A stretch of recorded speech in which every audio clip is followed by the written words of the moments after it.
Y los servicios, mejor conocido como Consecomercio. Tiziana Polecel nos acompaña en la entrevista esta mañana. Bienvenida a Globovisión, señora Polecel. ¿Cómo está? Muchas gracias. Bueno, el tema del comercio es muy interesante en Venezuela, sobre todo por las distorsiones económicas del país y las políticas aplicadas por las autoridades. ¿Cuál es el balance que podemos hacer a esta fecha?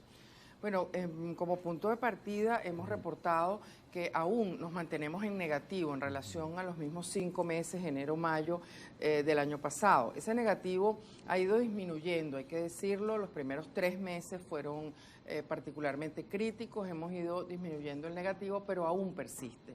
Estamos hablando, por ejemplo, en la región de Oriente de menos 44%, en Occidente menos 34%, y en el centro menos 21%. Esto nos referimos a unidades vendidas o personas atendidas, que es como nos medimos en el comercio. O sea, se refiere a la baja en las ventas particularmente. Es correcto. ¿Y cuáles unidades o personas atendidas? ¿Cuáles son las razones que han llevado a este punto? Bueno, evidentemente lo primero, el poder adquisitivo. Hay una realidad que es innegable.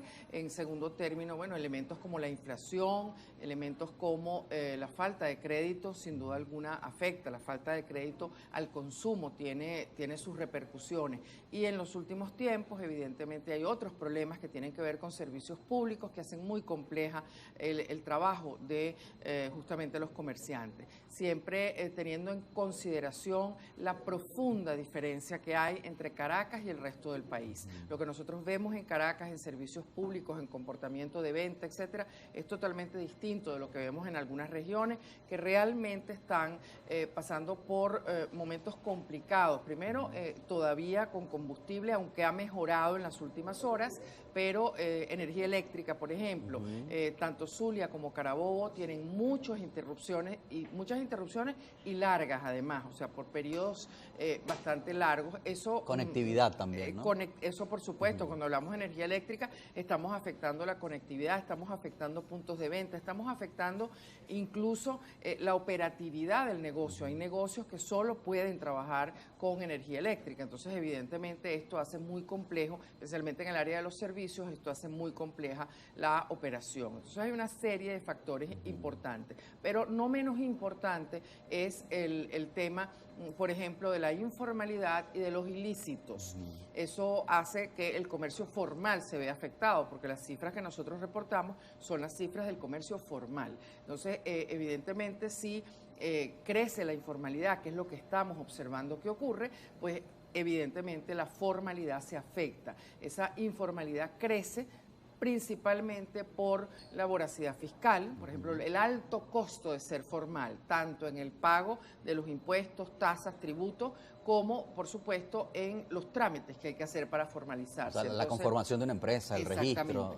Todavía seguimos teniendo trámites engorrosos, pero quizás lo más importante, lo que frena a ese emprendedor que comenzó un pequeño proyecto desde la informalidad y aspira a ser formal, porque siempre hemos destacado que el informal no es informal porque quiere, sino porque no le queda otro remedio. Entonces, ese pase a la formalidad se está haciendo complejo y los altos impuestos, tanto nacionales como regionales y como sectoriales, hacen de alguna manera que incluso algunos formales se estén planteando la posibilidad de pasar a la informalidad porque no tienen rentabilidad después de pagar los impuestos. ¿Qué está pasando en Venezuela? ¿Están abriendo nuevas empresas o están cerrando las existentes con este 40% en promedio de reducción que nos hablaba en todo el país?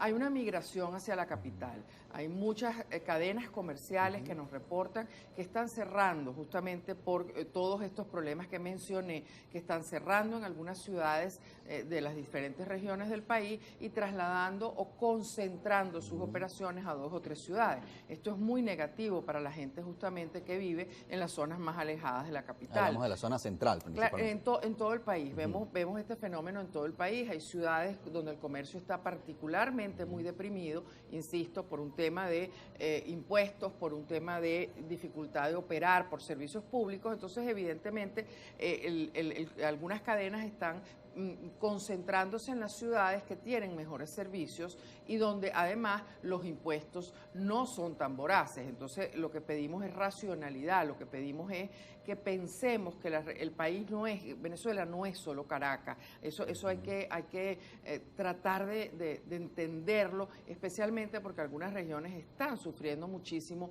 esta contracción. Entonces por eso nosotros en Consecomercio no hablamos de promedios, los promedios tienden a ser muy injustos con las regiones, sí, porque Caracas y otras dos ciudades probablemente te elevan algún porcentaje cuando lo que están padeciendo algunas regiones es muy importante. ¿Cuáles son los estados más afectados? Yo les decía a los muchachos hace algunos días en producción, bueno, a veces incluso nosotros acá en nuestros noticieros, en nuestros contenidos nos olvidamos de estados como Amazonas, como del Tamacuro, regiones que están bastante alejadas y las cuales no se habla tanto, pero que están allí y que son parte de la realidad del país. Sí, bueno, concretamente mencionas del Tamacuro, mencionas localidades donde el comerciante formal está haciendo esfuerzos gigantescos. Muy duro. Tiene que luchar contra la informalidad, tiene que luchar además contra unas políticas, vamos a llamarlas particulares, en el sentido de que ellos nos reportan, por ejemplo, que son fiscalizados los formales, se les exige que tengan todo en orden, cosa que además celebramos, pero por ejemplo, te dicen en el comercio de al lado que no tiene ni siquiera el RIF, que no da facturas, que no da ningún tipo de